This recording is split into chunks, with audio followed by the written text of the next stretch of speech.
जय हिंद साथियों, मैं दीपेश स्वागत करता हूं आपका अपने YouTube चैनल परीक्षा सेतु पर।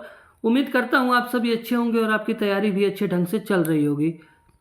दोस्तों, आज की इस वीडियो में हम महात्मा गांधी से संबंधित 50 प्रश्न पढ़ने वाले हैं और यकीन मानिए इससे बाहर आपके पेपर में प्रश्न पूछेगा भी नहीं, क्योंकि हर एक एग्जाम में जब भी आप पेपर देंगे तो एक प्रश्न इससे हमेशा मिलेगा। तो चलिए हम वीडियो को शुरू करते हैं, क्योंकि आपके समय से ज़्यादा कीमती और कुछ भी नहीं है। सबसे पहला है, दांडी नमक यात्रा के दौरान निम्नलिखित में से किस सामाजिक कार्यकर्ता ने गांधी जी को जो आंदोलन है केवल पुरुषों तक ही न सीमित रखने के लिए राजी किया था। इसका मतलब है कि दांडी जो यात्रा था उसमें महिलाओं को भी शामिल कर लिया जाए, इसके लिए राजी किया था गांधी जी को कमला देवी चट्टोपाध्याय ने। ये जो है यूपी ट्रिपल एस सी पेट, एनटीपीसी और ग्रुप डी तीनों में पूछा हुआ प्रश्न है, तो काफ़ी ज़्यादा इंपॉर्टेंट है आपके आगामी जो भी पेपर हैं। अगला है, डरबन दक्षिण अफ्रीका में गांधी जी ने फिनिक्स आश्रम की स्थापना कब किया था? तो डरबन में जो है गांधी जी ने 1904 में फिनिक्स आश्रम की स्थापना किया था। अगला है, महात्मा गांधी किस वर्ष दक्षिण अफ्रीका से भारत वापस लौटे थे? तो देखिए, गांधी जी 9 जनवरी 1915 को जो है दक्षिण अफ्रीका से भारत लौटे थे और इसी कारण हर साल 9 जनवरी को जो है प्रवासी भारतीय दिवस के रूप में मनाया जाता है।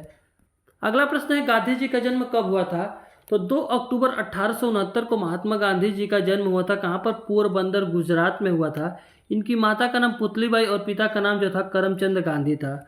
लेकिन दोस्तों, आपको 2 प्रश्नों का जवाब कमेंट में देना है कि 2 अक्टूबर को किन 2 महान व्यक्तियों का जन्म हुआ था। एक तो महात्मा गांधी हो गए और दूसरे महान व्यक्ति कौन थे जिनका जन्म 2 अक्टूबर को हुआ था, और महात्मा गांधी जी की पत्नी का क्या नाम था? इस प्रश्न को आपको कमेंट में बताना है। दोनों ही आसान प्रश्न हैं, उम्मीद करता हूँ आप सभी अच्छे से जवाब दे देंगे।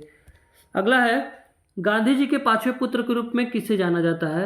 इस प्रश्न को दो तरीके से पूछा जा सकता है। एक गांधी जी के 5वें पुत्र और एक गांधी जी के दत्तक पुत्र, यानी कि जो सौतेले पुत्र थे या गोद लिए हुए पुत्र, वो किनको माना जाता है? तो जमना लाल बजाज जी हैं, ये गांधी जी के दत्तक पुत्र या फिर 5वें पुत्र के रूप में इनको जाना जाता है। वैसे तो गांधी जी के 4 सगे पुत्र थे, हरिलाल, मनीलाल, रामदास और एक चौथे थे देवदास। ये चारों के चारों इनके सगे पुत्र थे और जमना लाल बजाज जो है इनके दत्तक पुत्र थे। अगला प्रश्न है, महात्मा गांधी को महात्मा की उपाधि किसने दिया था?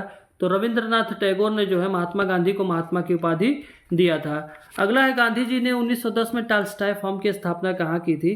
तो गांधी जी 1910 में जोहानिसबर्ग दक्षिण अफ्रीका में जो है टॉल्स्टॉय फार्म की स्थापना किए थे। अगला प्रश्न है, महात्मा गांधी के राजनीतिक गुरु कौन थे? तो गोपाल कृष्ण गोखले जो है वो महात्मा गांधी के राजनीतिक गुरु थे दोस्तों।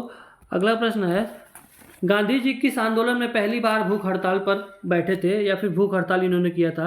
अहमदाबाद जो मिल हड़ताल था, इसमें गांधी जी सबसे पहली बार भूख हड़ताल इन्होंने किया था।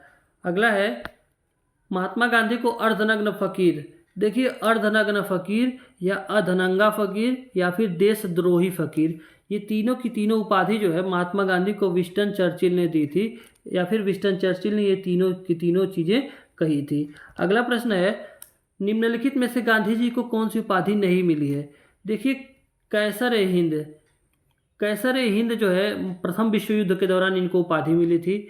देशद्रोही फकीर, अर्धनग्न फकीर, ये सब के सब जो है विंस्टन चर्चिल ने गांधी जी को कहा था। वन मैन बाउंड्री फोर्स, ये किसने कहा था? तो लॉर्ड माउंटबेटन ने कहा था। और गुरुदेव की उपाधि किसको मिली थी? तो ये मिली थी जो है रविंद्रनाथ टैगोर को। ये महात्मा गांधी की उपाधि नहीं है। दोस्तों, अगर वीडियो पसंद आ रहा हो ना तो वीडियो को लाइक कर दीजिए, और अगर चैनल पर नए हैं तो चैनल को सब्सक्राइब कर दीजिए, क्योंकि हम हर एक टॉपिक को आपको आसानी से और अच्छे क्वालिटी के साथ कवर करा के दे देंगे। अगला है, भारत की स्वतंत्रता संघर्ष के दौरान सबसे पहले सत्याग्रह किसने किया था? तो महात्मा गांधी थे जो सबसे पहले सत्याग्रह किए थे। अगला प्रश्न है, दांडी यात्रा के दौरान गांधी जी ने नमक कानून का उल्लंघन कब किया था? तो दांडी यात्रा जब हुआ था तो गांधी जी 6 अप्रैल 1930 को नमक कानून का उल्लंघन किए थे। अगला प्रश्न है हमारा, गांधी जी ने किस वर्ष सविनय अवज्ञा आंदोलन शुरू किया था? तो सविनय अवज्ञा जो आंदोलन था मार्च 1930 को गांधी जी ने शुरू किया था। अगला प्रश्न है दोस्तों, गांधी जी ने दांडी यात्रा की शुरुआत कहाँ से की थी?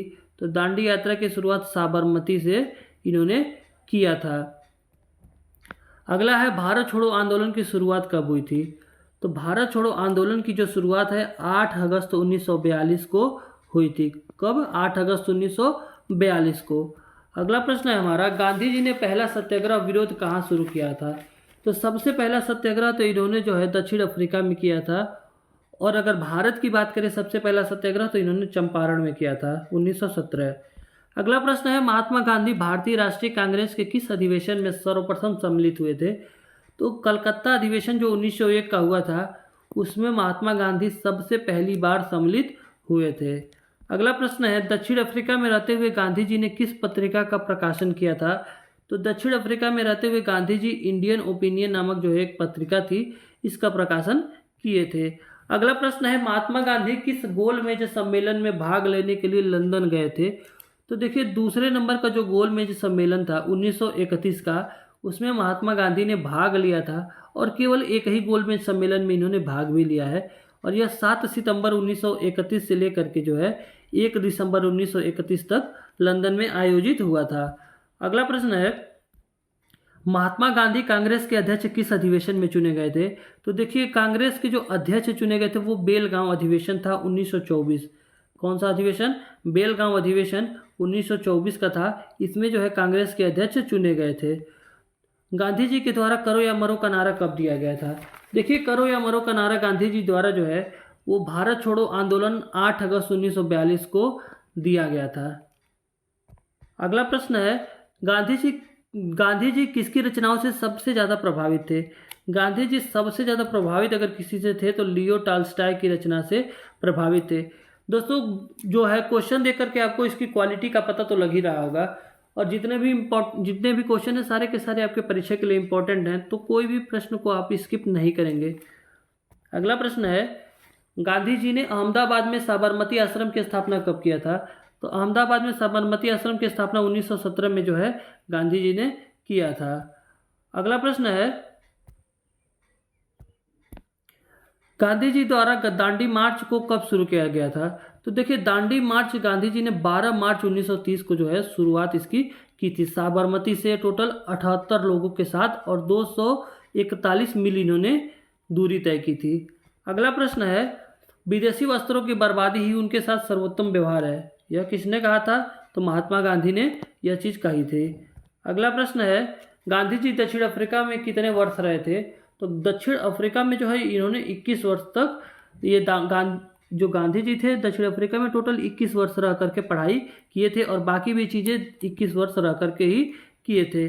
अगला है, निम्नलिखित में से किसने सत्याग्रह शब्द को गढ़ा है? तो सब लोग जानते हैं सत्याग्रह शब्द महात्मा गांधी जी के द्वारा गढ़ा हुआ शब्द है। अगला प्रश्न है हमारा, गांधी जी ने सेवा धर्म कहाँ पर अपनाया था? तो सबसे पहली बार सेवा धर्म दक्षिण अफ्रीका में ही गांधी जी ने अपनाया था। अगला प्रश्न है दोस्तों, महात्मा गांधी से संबंधित निम्नलिखित आश्रमों में सबसे पुराना कौन है? तो सब लोग जानते हैं सबसे पुराना फेनिक्स आश्रम है, जिसको अब इस टाइम पे जो है ये दक्षिण अफ्रीका में सबसे पहली बार जो है फिनिक्स आश्रम बनाई गई थी। अगला है, महात्मा गांधी ने अहमदाबाद के निकट साबरमती के किनारे एक आश्रम बनाया था, इसे किस नाम से जाना जाता है?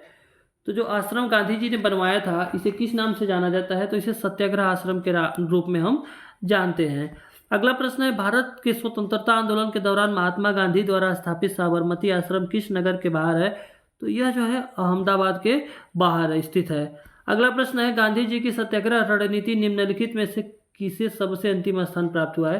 देखिए गांधी जी ने सत्याग्रह के लिए कुछ रणनीतियां बनाई थी, जिसमें जो हड़ताल है इसको सबसे आखिरी स्थान मिला था। अगला है, महात्मा गांधी ने स्वयं किस पुस्तक में यह घोषणा की थी कि 1909 में भारतीयों के सहयोग से भारत में ब्रिटिश शासन की स्थापना हुई थी? देखिए हिंद स्वराज नामक पुस्तक गांधी जी ने लिखा था और इसमें उन्होंने कहा था कि 1909 में भारतीयों के सहयोग से भारत में ब्रिटिश शासन की स्थापना हुई थी। महात्मा गांधी को पहली बार सत्याग्रह के दौरान कब गिरफ्तार किया गया था? तो महात्मा गांधी को सबसे पहली बार सत्याग्रह के दौरान 1908 में गिरफ्तार किया गया था और इनको दक्षिण अफ्रीका के जोहानसबर्ग जेल में रखा गया था। अगला प्रश्न है, महात्मा गांधी के नमक सत्याग्रह का मुख्य लक्ष्य क्या था? देखिए नमक सत्याग्रह का मुख्य लक्ष्य था नमक कानून का निःसरण और इसका मुख्य कारण था कि गांधी जी के जो समर्थक थे उनके द्वारा समुद्र के जल से नमक बनाकर ब्रिटिश नीतियों का उल्लंघन करना जो था इसका मुख्य लक्ष्य था। अगला प्रश्न है, नटाल भारतीय कांग्रेस की स्थापना महात्मा गांधी ने किस वर्ष किया था? तो देखिए नाटाल भारतीय कांग्रेस की स्थापना जो है 1894 में दक्षिण अफ्रीका में किया गया था महात्मा गांधी जी के द्वारा। नमक सत्याग्रह आंदोलन के लिए महात्मा गांधी ने क्या अनुमानित दूरी तय की थी? तो देखिए 241 मील की दूरी जो है इन्होंने तय किया था। 12 मार्च 1930 को जो है इन्होंने साबरमती से दांडी तक टोटल 78 लोगों के साथ जो है 241 मील की दूरी तय किया, और इसका उद्देश्य जो था समुद्र के जल से नमक बनाकर ब्रिटिश नीतियों का उल्लंघन करना था। अगला है महात्मा गांधी की गिरफ्तारी के बाद दांडी मार्च का नेतृत्व किसने किया था? देखिए जब महात्मा गांधी को गिरफ्तार कर लिया गया था तो अब्बास तैयब जी थे, इन्होंने जो है दांडी मार्च का नेतृत्व किया था। अगला प्रश्न है हमारा, गांधी इरविन समझौता कब हुआ था? देखिए दोस्तों 5 मार्च 1931 को गांधी और इरविन के बीच में समझौता हुआ था। अगला प्रश्न है, पूना समझौते में महात्मा गांधी और किसके बीच समझौता हुआ था? तो भीमराव अम्बेडकर और महात्मा गांधी के बीच में पूना समझौता हुआ था। कब हुआ था? 12 सितंबर 1932 को पूना समझौता हुआ था। अगला है, गांधी जी ने किस ग्रंथ को अपनी माँ कहा है? तो गांधी जी ने भगवत गीता को अपनी माँ कहा है। अगला प्रश्न है, महात्मा गांधी के अलावा भारत में छुआछूत का विरोध करने वाला दूसरा प्रमुख व्यक्तित्व तो कौन था? तो सब लोग जानते हैं दलितों के उत्थान के लिए भीमराव अंबेडकर जी ही सबसे ज़्यादा लड़े थे, और यही जो है इनका आंसर है। अगला है, 5 मार्च 1930 को हस्ताक्षरित गांधी इरविन समझौता किससे संबंधित था? तो दोस्तों यह था सविनय अवज्ञा आंदोलन से संबंधित था। अगला प्रश्न है, 12 मार्च को साबरमती आश्रम से शुरू हुआ गांधी जी का जो दांडी मार्च है वो किससे संबंधित था? तो यह भी जो है सविनय अवज्ञा आंदोलन से ही संबंधित था। अगला है, असहयोग आंदोलन को कब वापस ले लिया गया था? देखिए फरवरी 1922 में असहयोग आंदोलन को वापस ले लिया गया था। क्यों लिया गया था? देखिए गोरखपुर के चौरी चौरा नामक जो स्थान है वहाँ पर शांतिपूर्वक धरना चल रहा था, तभी भीड़ ने जो है वो हिंसक रूप ले लिया और टोटल 22 पुलिसकर्मियों को जेल में डाल करके उनको जिंदा जला दिया गया था, जिस कारण से गांधी जी ने असहयोग आंदोलन को वापस ले लिया। अगला प्रश्न है, 3 कठिया प्रथा के खिलाफ नील किसानों के लिए गांधी जी का पहला सत्याग्रह कहाँ पर हुआ था? तो देखिए जो 3 कठिया प्रथा था उसके खिलाफ जो है सबसे पहली बार गांधी जी ने चंपारण में 1917 में सत्याग्रह किया था। अगला प्रश्न है, गांधी जी ने अजातशत्रु किसे कहा था? तो डॉक्टर राजेंद्र प्रसाद को अजातशत्रु की उपाधि गांधी जी के द्वारा दी गई थी। माई एक्सपेरिमेंट विद ट्रूथ नामक पुस्तक के लेखक कौन है? तो दोस्तों इसका सही आंसर है महात्मा गांधी जो है माई एक्सपेरिमेंट विद ट्रूथ, यानी कि सत्य के साथ मेरे प्रयोग। अगला प्रश्न है, दक्षिण अफ्रीका में गांधी जी से कौन मिले थे? तो देखिए दक्षिण अफ्रीका में गांधी जी से गोपाल कृष्ण गोखले मिलने गए थे। दोस्तों इसी के साथ ही टॉप 50 प्रश्न खत्म होता है, और उम्मीद करता हूँ आप सभी ने इस 50 प्रश्न को अच्छे तरीके से याद भी कर लिया होगा। तो दोस्तों इससे बाहर प्रश्न आपके एग्जाम में बिल्कुल नहीं पूछे जाएंगे। अगर वीडियो पसंद आया हो और अगर वीडियो की क्वालिटी पसंद आई हो और हमारा मेहनत पसंद आया हो तो वीडियो को लाइक कर दीजिए, और चैनल पर नए हैं तो सब्सक्राइब कर दीजिए। Thank you.